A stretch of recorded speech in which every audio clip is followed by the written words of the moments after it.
बिस्मिल्लाहिर्रहमानिर्रहीम। C2 के बच्चे आप लोगों ने वो कर लिया था बेटा? आप लोगों ने एक्सरसाइज 9A उम्मीद काफ़ी कर ली होगी आप लोगों ने।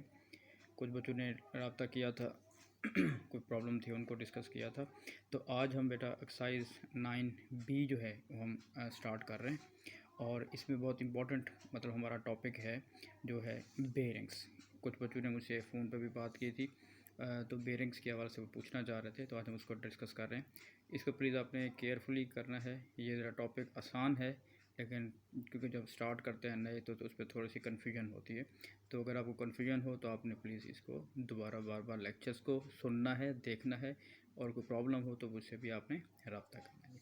हाँ जी बेटा, अब टॉपिक हमारा है बेयरिंग्स। तो बेयरिंग्स का कॉन्सेप्ट मेनली है कि मेजरमेंट ऑफ एंगल्स। इसमें थोड़ी सी एक चीज़ देख लेते हैं कि जब आपके पास एक डायरेक्शंस की हम बात कर रहे हैं, या नॉर्थ है, ईस्ट, साउथ और वेस्ट। तो जब हम यूँ बात करेंगे तो नॉर्थ से जब ईस्ट आते हैं तो 90 डिग्री उसके बाद ये 180 डिग्री फुल जब स्ट्रेट लाइन बनेगी, आगे 270, और फिर कंप्लीट सर्कल जो बनेगा दैट विल बी 360 डिग्री। ये कॉन्सेप्ट आपने ध्यान में रखना है। अब हम बात करना चाह रहे हैं कि अगर हमने बेयरिंग्स हैं यानी एंगल्स फाइंड आउट करने हैं, तो एक कुछ एग्जांपल लिख दी हुई है कि ऊपर आपके पास एक नॉर्थ है और ये एक आपके पास जो पॉइंट दिया हुआ है इसका ओरिजिन जो है वो ओ है।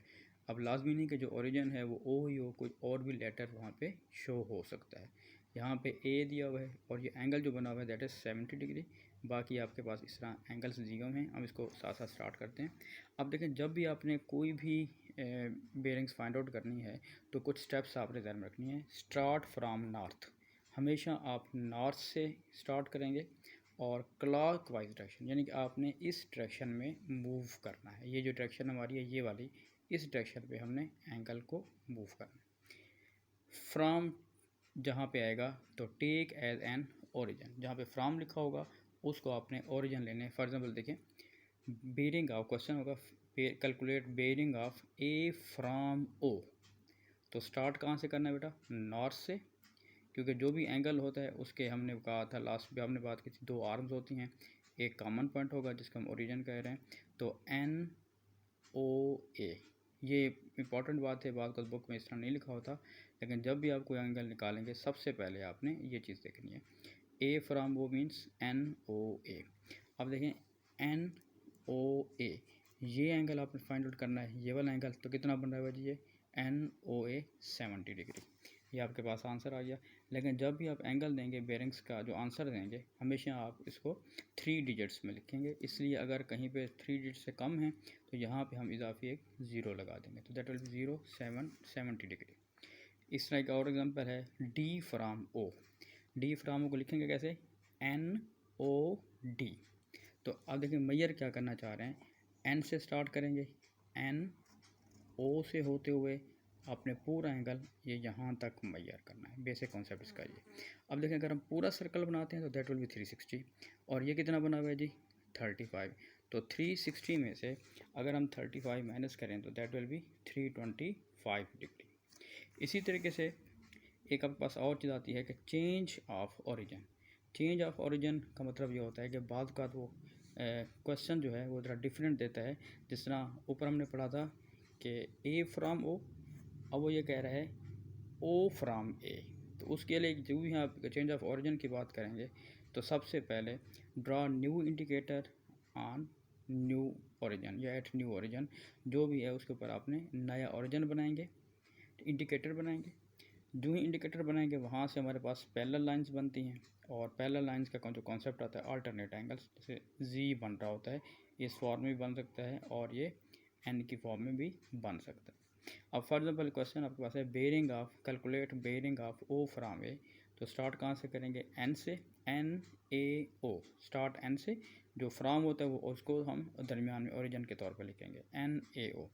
अब आपने मैयर करना है। देखें हमने ये है ओरिजिन, यहाँ पे ओ है, but you have to find out N A O. तो ओरिजिन हमारा आप क्या बन गया है? ए।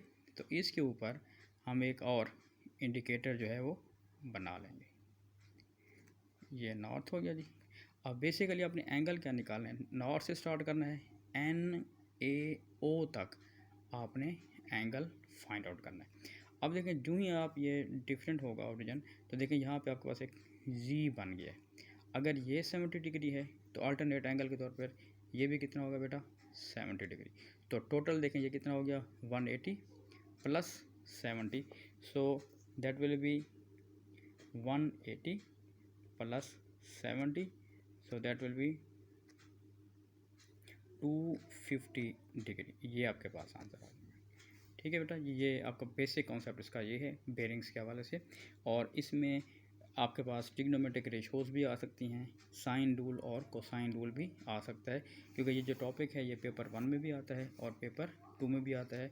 तो पेपर 1 में सिर्फ बेरिंग्स का आ सकता है और पेपर 2 में जो है वो ट्रिग्नोमेट्री भी हो सकती है और उसमें बेरिंग का कॉन्सेप्ट भी आ सकता है। अब नेक्स्ट देखिएगा, इसमें जो क्वेश्चंस हैं एक्सरसाइज 9B में, इसमें कुछ क्वेश्चंस में डायग्राम्स बनी हुई हैं और कुछ क्वेश्चन में जो है वो स्टोरी समझ हैं जिसमें हमने डायग्राम खुद बनानी है। तो मैंने एक क्वेश्चन जो है यहाँ से 3 सेलेक्ट किया है, क्योंकि जो 1 और 2 है उसी टाइप का है। 3 एक सेलेक्ट किया है, इसमें से मैं कुछ पार्ट्स यहाँ पे समझा रहा हूँ और यहाँ पे जब वीडियो में आपका क्वेश्चन पूरा सॉल्व हुआ होगा उसको आप प्लीज़ जो है ना वो ज़रा थोड़ा सा मज़ीद देख लीजिएगा। अब देखिए इसमें जो डायग्राम बनी हुई है वो एक्चुअली यूँ बनी हुई है, ठीक है। और ये NPR जो है ये 90 नहीं है बल्कि 90 से कम जा रहा है, ऊपर की तरफ जा रहा है, ठीक है जी। तो अब आपके पास अगर ये यूँ है NPR, ये पूरा एंगल 90 बनेगा, ये 36 दिया होगा, ये 37, पूरा 90 जब बनाएंगे तो दैट विल बी 17 डिग्री। तो इसका मतलब ये है कि ये पूरा 90 में आपके पास एंगल बन गया। अब आपके पास देखें इसमें मुख्तलिफ पार्ट्स हैं, मैं कुछ पार्ट्स को ज़रा डिस्कस करता हूँ। ये सारा सोल्यूशन आपको नज़र आ रहा है तो आप इसको ज़रा देख सकते हैं। यहाँ पे पहला पार्ट है जी Q फ्राम P। तो स्टार्ट कहाँ से करेंगे, N से, NPQ। देखें यहाँ से देखें NPQ, तो कौन सा एंगल बन रहा है जी 36। तो अभी हमने बात की है 3 डिजिट में लिखना है आपने, तो 036 बन गया। नेक्स्ट बेटा आप आ जाएँ P फ्राम Q। तो स्टार्ट कहाँ से करना है जी NQP। ये जब आप लिखते हैं तो आपका आधा एक कॉन्सेप्ट क्लियर हो जाता है कि आपने एंगल कौन सा निकालना है, NQP। देखें Q यहाँ पे है तो इधर के ऊपर हमने यहाँ पे पहले क्वेश्चन में जो है वो कोई इंडिकेटर नहीं है, तो हम यहाँ पे इसके ऊपर एक क्या कर लेंगे जी इंडिकेटर हमने बना दिया NQ, और हमने एंगल कौन सा निकालना है NQP का मतलब है इधर से लेकर पूरा हमने यहाँ तक एंगल फाइंड आउट करना है। अब आप देख रहे हैं कि ये जो पूरा स्ट्रेट एंगल है दैट विल बी 180, और ये जो छोटा एंगल है तो देखें ये आपके पास एक जी बन रहा है पूरा यूँ। तो अगर ये 36 है तो दिस विल बी आल्सो 36, तो 180 plus 36 that will be the 216। ये आपके पास इसका आंसर बनेगा, ठीक है बेटा। तो बाकी जो पार्ट्स हैं उसकी भी सलूशन जो है वो सारा यहाँ पे किया हुआ है। मैं थोड़ी देर यहाँ पे मतलब रख रहा हूँ यहाँ पे, तो आप इसको डायग्राम से फिर मज़ीद भी इसको सॉल्व आउट कर सकते हैं। ये सारा चीज़ें यहाँ पे इंडिकेट यहाँ पे की हुई हैं। जैसे फॉर एग्जाम्पल मैं यहाँ पे एक ई पार्ट डिस्कस कर लेते हैं, चलें। Q from R, NRQ।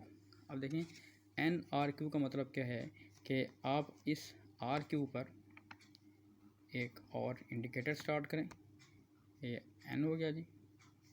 अब आपने क्या करना है NRQ, ये सारा जो एंगल है वो बेसिकली हमने फाइंड आउट करना है जी, ठीक है जी, NRQ। अब आप देख रहे हैं कि ये अगर हम पूरा सर्कल बनाते हैं तो दैट विल बी 360, लेकिन ये जो पोर्शन है ये हमें पता नहीं है। अगर हम यहाँ पे देखें ये पूरा 100, ये पूरा एंगल 100 है और ये छोटा एंगल कितना था जी 36 डिग्री। अगर 100 में से 36 माइनस करेंगे तो दैट विल बी 64।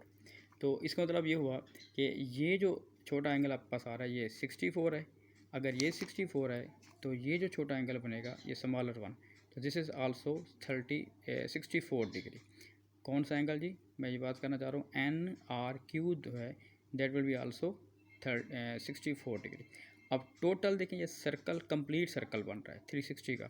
360 में से ये आप 64 माइनस करेंगे, so that will be 296 degree. तो ये आपके पास इसका ये आंसर इसका आ जाएगा, ठीक हो गया बेटा। नेक्स्ट जो है एक क्वेश्चन और एक हम बात करें, लास्ट को मैं डिस्कस कर रहा हूँ। क्वेश्चन नंबर जो है बेटा 5 जो है, देखिए कुछ क्वेश्चन सारे स्टोरी समझ में दिए हुए हैं। क्वेश्चन 5 में है आप पेट्रोल, क्वेश्चन नंबर बल्कि हमने 6 को डिस्कस किया हुआ है, तो क्वेश्चन 6 में पढ़ रहा हूँ। A, B, C and D are the four corners of the rectangles. Plot marked on level ground. Given that the bearing of B from A is 40 degree and that the bearing of C from A is 90 degree. Find the bearings of B from C and so on. तो सबसे पहले देखें, इसमें आपको वो दिया हुआ है पहले कि given that bearing of B from A is equal to 40 डिग्री, मतलब NAB, एन ये हमने खुद ड्रा किया है, NA अगर हम सीधा जाएंगे तो 90 बनेगा, NAB that will be 40 degree. हाँ जी, आगे उसने दिया हुआ है C from A means NAC this is 90 degree. अब आप देखें ABC तो पॉइंट मिल गया आपको, ये हमने वैसे कहीं तक मतलब इसको लेके जाएं। अब देखें क्योंकि रेक्टेंगल है तो इसका ये एंगल भी 90 होगा। इधर हमने खुद एक पॉइंट बना दिया D, क्योंकि D यहाँ बनेगा ABCD के हिसाब से, ये रेक्टेंगल आपके पास बन गया। ये सिर्फ स्केच हमने बनाया हुआ है, एग्जैक्ट मतलब स्केलिंग के हिसाब से नहीं है। तो ये हमारे पास ABCD ये पूरा एक रेक्टेंगल टाइप बन गया। और ज़ाहिर है अगर रेक्टेंगल है तो इसका मतलब इसका ये एंगल भी 90 होगा, ये पूरा एंगल भी 90 होगा, ये इनर एंगल भी 90 और ये एंगल भी 90 होगा। अगर ये 40 है तो दिस विल बी 50। अगर ये पूरा 90 है तो अगर ये 50 है तो ये भी 40 होगा। इसी तरह अगर ये 50 डिग्री है, 90 माइनस 50 दैट विल बी 40। तो फिर वही बात, अगर ये पूरा 90 डिग्री है तो 90 minus 40 that will be 50 degree. तो ये पूरा 90 बन गया। ये हमने स्केच खुद बना लिया। अब आ जाए एक आध मैं पार्ट डिस्कस करता हूँ। तो यहाँ पे पहला पार्ट दिया हुआ है B फ्राम C। लिखेंगे कैसे बेटा? N से स्टार्ट करेंगे, NCB। अब देखें इसका मतलब है कि जो ओरिजिन है वो C है, तो यहाँ पे हमने एक इंडिकेटर खुद ड्रा कर दिया है। अब NCB का मतलब क्या है? आपने स्टार्ट कहाँ से करना है जी? N से, और NCB ये पूरा एंगल आप लोगों ने फाइंड आउट करना है। अब देखें अगर हम यूँ बात करें, इधर से लेकर इधर तक अगर हम आते हैं तो दिस इज़ 270 डिग्री। ठीक है बेटा, ये अगर यहाँ से लेकर बिल्कुल यहाँ तक पूरा पहुँचता है, ये 180 हो गया, और ये 90 डिग्री इसमें और इजाफा हो रहा है, तो ये पूरा कितना बन जाएगा? 270 डिग्री। और 270 में आगे कितना जा रहा है? 40। तो 270 प्लस 40 तो दैट विल गिव यू 310।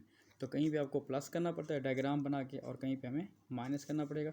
तो प्लीज़ आप इसको ज़रा दोबारा देख लीजिएगा, और अगर कोई प्रॉब्लम होगा तो हम इसको दोबारा मुझसे फ़ोन पे बात कर लीजिएगा। मैं इंशाल्लाह कोशिश करूँगा आपको मज़ीद भी इसको क्लियर कर दूँ। ठीक है जी बेटा, ओके जी, अल्लाह हाफिज़।